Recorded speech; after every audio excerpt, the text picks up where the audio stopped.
mga marksman on their lineup. And slowly, no, bumabalik na rin talaga yung marksman into the drafting.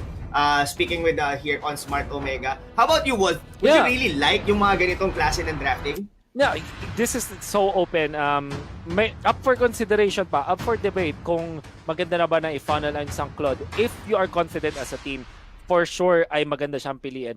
Pero kung kanto na parang is it actually a band-aid answer mula sa Smart Omega, dun mo sasabihin na pangit. But this game, Claude, I'm gonna be happy. Kung kayo maglaro ng Claude dito, masaya. Ang talagang kakatakot ka lang is ejector, but you can actually dodge that. Right? And this is perfect for the side of Smart Omega because Claude will have a free game. Mga kaibigan, game number 1 of this best of 3 series between LPE Eagles and Smart Omega. This tournament is under the supervision and regulation of the Games and Amusement Board. Let's go into the match na ngayon. Rob, what do you expect from the early stages? Tingin mo ba makakapag-farm itong Claude or will Lancelot actually take over in the early stages? I'm totally thinking since there's gonna be a Claude and most likely it's on the mid lane, it's gonna be Haji Zero. So or probably yun nga yung mangyayari doon. Ang iniisip ko kasi, no, the usual was gonna be a perfect fit together with the Khalid para may execute dito and for sure hindi gagamit ng Purify or whatnot dito ang isang mid lane na Claude kasi siya yung pinaka magiging jungler nila at the same time. So there's a part of me that if LPE could be able to utilize their execute or ma-focus nila dito, I think the Claude could be an easy or rather very squishy dito on the early stages. Pero it's up to Haji to dodge those skills. And of course, yung Lancelot din dito, like a burst damage. And obviously, parang ito din yung kalaban ng ng LPE kanina. It's a Uranus and Farsa combination. But this time, binubuli na nila. Now, Jake the Dog naman ang magko-control ng ating Yuzhong. Kanina, the Yuzhong nakakuha siya ng first blood, but Ryota actually bullying Cartesi. This is the power of the side lane carry that we are seeing right now. At ibang parte naman ng mapa, Rob, it's actually Yelly Haze on this Valier. Sobrang solid, one of the favored na heroes. At samantala si Heath naman ay isang Hilda na really mag-i-invade lang talaga. Manggugulo lang to ng ating Lancelot. Oo, pero Cartesi go. Oh my goodness. I think that was very unfortunate for Cartesi talaga. He actually went out, nabuhay na siya on the very first execute ni Ryota as well, almost 1 HP yung nakatira, nakauwi siya. Pero talagang binabahayan ni Bimo yung orange buff doon ni Haji. And that was very unfortunate nga at na-pick off pa doon yung Farsa. Oh my goodness, Aspect actually not getting the purple buff. That's the first blood pa siya ni Heath with that flicker. And Smart Omega, kahit pa nakuhaan sila ng isang side lane kill, mas maganda ba ang kanila nakuha because that is a kill on the funnel. While for Smart Omega naman, ang move nila dito, yung Hilda and Uranus ganging up together to look for that orange buff. So parang yung Eagles natanggalan na ng purple buff dun sa kanilang carry. Nag-contest pa yata yung orange, but actually Lancelot will get that. Habang si Heath naman ay binubuli lang itong si Arms. Rob, how important is this first purple buff na hindi nakuha ng Lancelot?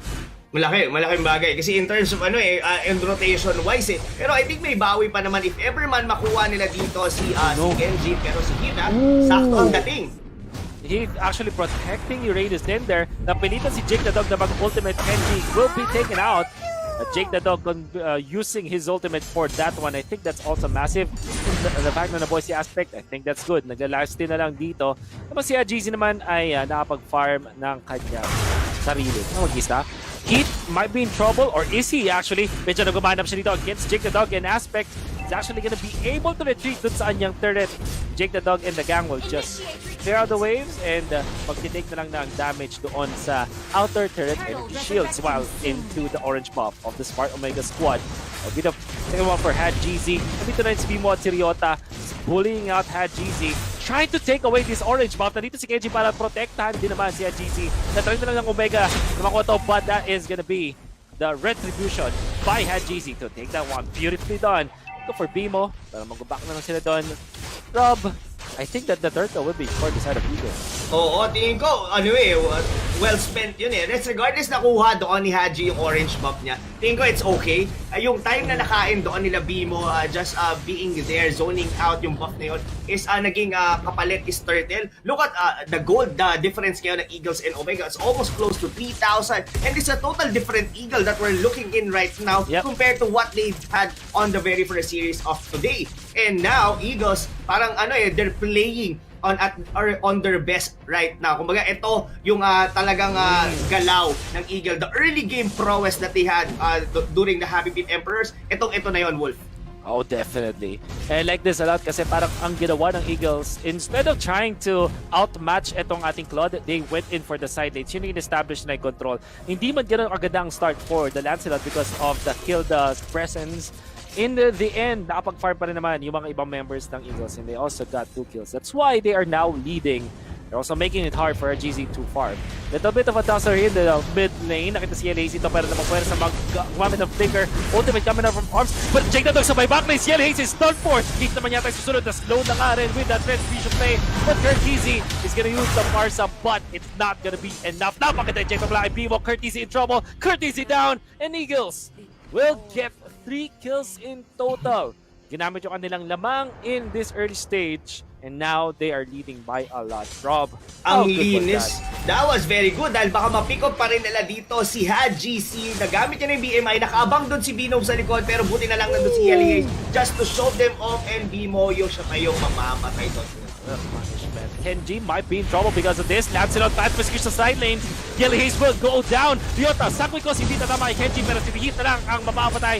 Early execute but they still get the kill nonetheless. Eagle on a roll now. Ang laki din ng lamang nila, Rob. Ang laki. GZ. Definitely ang laki. This is already 3,000 and it's already halting down Haji dito mga kaibigan. Amazing do it just to show the way. Oh my! Look at that. Ito na yung nagiging ngayon. Sagot niya doon sa tanong natin kanina, Wolf. Is this Claude have enough time para mag-scale or even provide enough damage? Lalo na napaka-squishy niya dito with 2 execute coming from the Eagles. Look at that. Kenji might actually die here, Wolf. Yeah, Uranus is down sa may kanan. Yell Haze found by Aspect once again. Ganun din yung nangyari kanina. Aspect was able to find the Hadit. At kahit nababawasan na ibang members ng Omega, they still went in for the squishier targets. I love the decision making of Aspect now. The side of Eagles. And 5,000 agad ang nilamang ng Eagles at this point. Jake the Dog bullying out Hajizi para hindi makakuha ng purple buff. Smart Omega in trouble na pipilitan silang mag-group together while Eagles are just taking everything from the map right now. Ang kailangan talaga nila. Kailangan turtle talaga to ng Smart Omega. They have to fully utilize here the Forza para hindi. Pero look at that. Going into the backlanes. Buti may tulak si Yellow Haze doon. Pero yung Torre doon sa gitna mukhang mababasag na nga din. And here, Curtizy just using the better airstrike para lang hindi agad-agad sila dito mapasok. Pero ito na yung ito na yung magiging sakit ng ulo nila dito, Wolf. Yes, meron tayong Farsa dito that could be able to get the minion waves, hindi agad-agad makapag-push dito ang Eagles. Pero ang pinaka magiging point of contention dito is actually gonna be the Yuzhong. Kasi it doesn't really need minion wave. Dahil papasukin ka niyan sa likod, given na may execute pa to, kaya niya i-burst down dito. Like even a lot. My goodness, how cheesy! Gonna be burst down pero may punishment yata sa Lancelot. Lancelot is gonna be shut down. Yellow Haze with a good punish, but Eagles try to assert their dominance sa bottom lane. Get the turret. And that combo mula kay Arves, that's deadly. May Sanguine Claws na pwede nila i-combo with the Thorn Rose para gitnang-gitna talaga yung damage output ng Eagles. We questioned a little bit itong Sicilian ng Eagles, but it actually makes a lot of sense now for the Eagles. Rob, what can Omega now do? Can they capitalize on this death of the Lancelot? Yeah, probably. Medyo konting breather para sa kanila. Pero ang pinaka talaga, yung mga front line dito, the Sicilian does make a lot of sense. Kasi parang ang libre niya lang mag-skill Na nasa harap yung Khalid, nasa harap yung si Jake the Dog, usual, and even Bimo. So, hindi mapuntahan sa likod yung Sicilian. Ooh, Kenji is gonna survive with a sliver of health hit. Nandito sa may gitna. Papalikin na ng mga members ng Eagles. Blazing to it. On to Arves. Is there a punishment? Nice flicker to the right side. Para kay Arves. Makakatakas din dito si Claude. gonna be safe for now. Aspect is here. It's gonna be tricky for Omega. Hindi pa sila magstay. They will try to fight Thornrose for Aspect para madodge yung konting skill shots. Cyclone 9 to get away. Still being chased down. Nice usage of the Phantom Execution. Nag-live sila rin si Aspect for to keep himself safe. At daming nangyaring batuan ng skills doon, but nobody dies. First with the Defender there, Strike Aspect. It's still taking a lot of damage, pero nakakopa rin siya ng purple buff. Heath cannot stop this at all. Ryota, nakita niya dito si Heath. But the members of Omega, hindi na muna sila lalaban. Bimbo actually trying to go for the ejector play, but far too late. Haze gets out. Kailangan talaga Wolf to. I-hold talaga to ng Smart Omega. Pero grabe, Bimbo with another ejector dito, ladies and gentlemen. Blazing duet ni Haji. Finally, Arms goes down. Ryota in trouble. Pero meron pa siya quicksand guard. Tingnan natin kung kailan gagamitin. Not enough. Trying to go for Heath. Heath survives. Aspect to the right, to the left side. At GC still chasing. Kumang BMI. May bars pa Thornrose. Pero hindi. Kinulang double kill para kay GC. This is bad for the Eagles. Natuloy na pa tayo. But the punishment onto GC with an execute. Wala kay Jake the Dog. Wonderful. Unstoppable force usage. Wala doon kay Bimo. Punishment was there. Little bit of breathing room para sa Omega. Jake the Dog trying to survive this.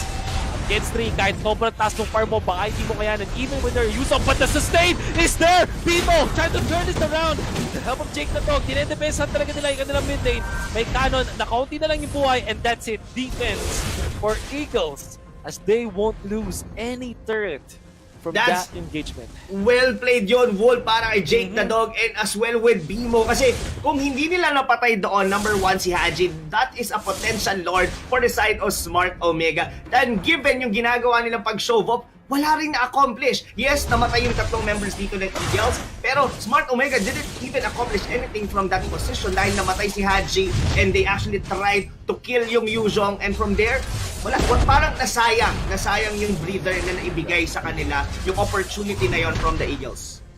We'll see if the Eagles will utilize naman yung ganun. But Arms needs to be careful now. Ryota on the middle of the fight. Si Kenji naman nabal si Arms, but Arms will survive. Bad feast para din makapag-sustain.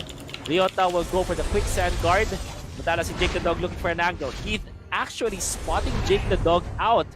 Kenji just spacing out the members of Eagles. Habang nagpa-fire naman si Aniyu sa may kaliwa. Try to go for the blazing duet at retribution play para makuha yung Pearl Buff. Ryota in trouble. Ryota goes down at GZ. Punishes that one out.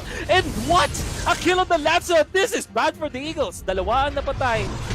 Omega slowly inching their way to cut this deficit.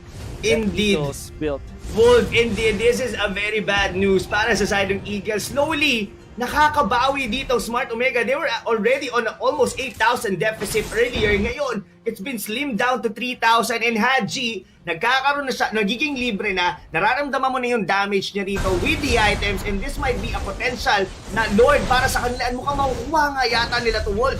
Kung haka-respawn pa lang din dito ni Ryota at si Aspect a few seconds more, they will have to walk their way towards the Lord, pero konti na lang yung buhay. Retribution could be there. Where is it? The Lord will be taken by the Claude. Bimo in trouble. Bimo, mababuhay pa ba? Ang Rainion tumakas, blazing to it to cancel that one out. They're trying to overrun GC, but GC gets out of the BMI.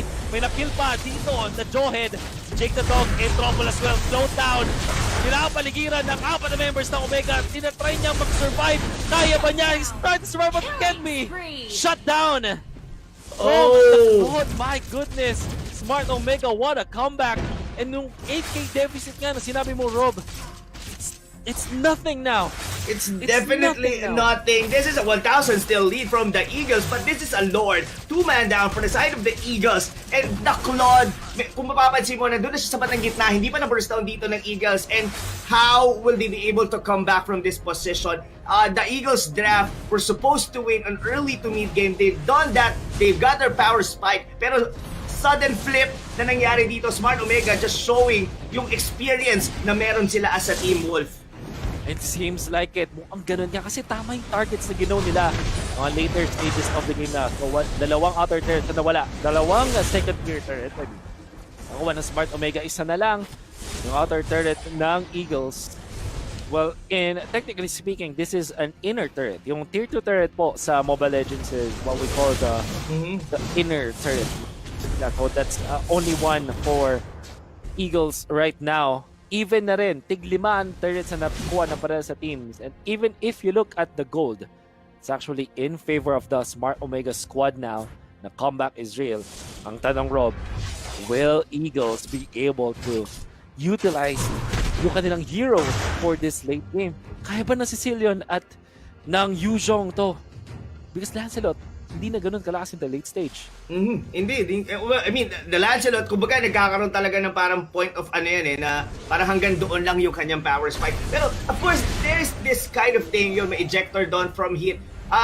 They could potentially do still this, Wolf, if they're able to pin down, of course, dito si Haji. Pero kung mapapansin mo, sobrang dulas. I mean, yung BMI ni Haji, ang hirap niyang hulihin, and given yung mga front line niya dito is providing him a lot of vision. Pero ito na, pasok dito si Jake the Dog sa likod. They really love to take her dizzy. Jake the Dog, kumakuha niya yung kill na yun with the execute play.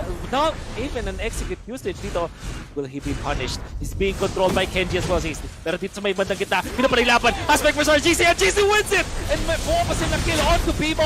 But Omega are running down the members of Eagles. The Arch trying to survive, but the Sicilian can survive against 3. At yun na nga, Omega runs down Eagles. 3 for the price of 1. Yeah. Rob, sinacrifice nila yung Parsa, but this is a much better cause for Omega. Definitely. They could have done it for GC, pero I think Jake the Dog realized that he could be able to bring down doon for GC, pero the cost is very costly nga dahil dito, mukhang Smart Omega, the stable sub-turn indeed, Wolf. Oh my goodness, and that's a wipeout. Sakto pa rin, mag-respawn na si Curtizi. Only Bimo as well as Arms to defend here. And papupoy na rin si Aspect, and Omega actually will respect this. 35 seconds before the Lord respawns. Tignan natin kung ang Smart Omega ba ay maghihintay nun or they try to take the pickups. And Smart Omega, knowing this as an very systematic team, Rob, mukhang maghihintay pa talaga sila ng kanilang chance para kumuha ng Lord. They don't want to risk it. I mean, ang hirap nung ginawang defense kanina ng Smart Omega coming from the deficit na yon. And now they are on the lead. They are the one who sets the tempo ngayon here on going into the late game, or rather on the late game. Kaya nandito na yung Luminous Lord. And it's gonna be very hard para din naman sa side dito ng Eagles to contest the Lord here. It's either palalabasin nila si Jake the Dog and somehow a lucky retribution magagaling from Aztec. Pero hindi na yata hihintayin ng Smart Omega ang Lord. Bimo had to use the flicker as well as the consume coming out from the Shadow Mask. Oo. Ang daming commitment noon para lang mabuhay. And now, Omega, they're feeling confident. Look at the damage output by GC. Pero sabi niya dito, laban na lang muna. Nakita niya si Ryota sa may kaliwa. Jake the Dog is here to defend against GC. But the GC, advanced play. BMI to the left side this time. Babalik pa siya doon. Sabi Claus, masyado maaga. In terms of Raging Sandstorm defensively. Blazing forward. Ryota goes down. Dahil kata si Bimo dito using the unstoppable force in bad spots. Bimo is gonna go down. A double kill para kay GC. Farsa with the feather strike, slowing Aspect para sakto. Mahuli siya ng Omega. And this is trouble for the Eagles. Only 2 to defend, but the base will not survive. Omega takes game 1. That was GC. Perfect positioning, Wolf. O papansin mo, he actually made a mistake going in a BMI doon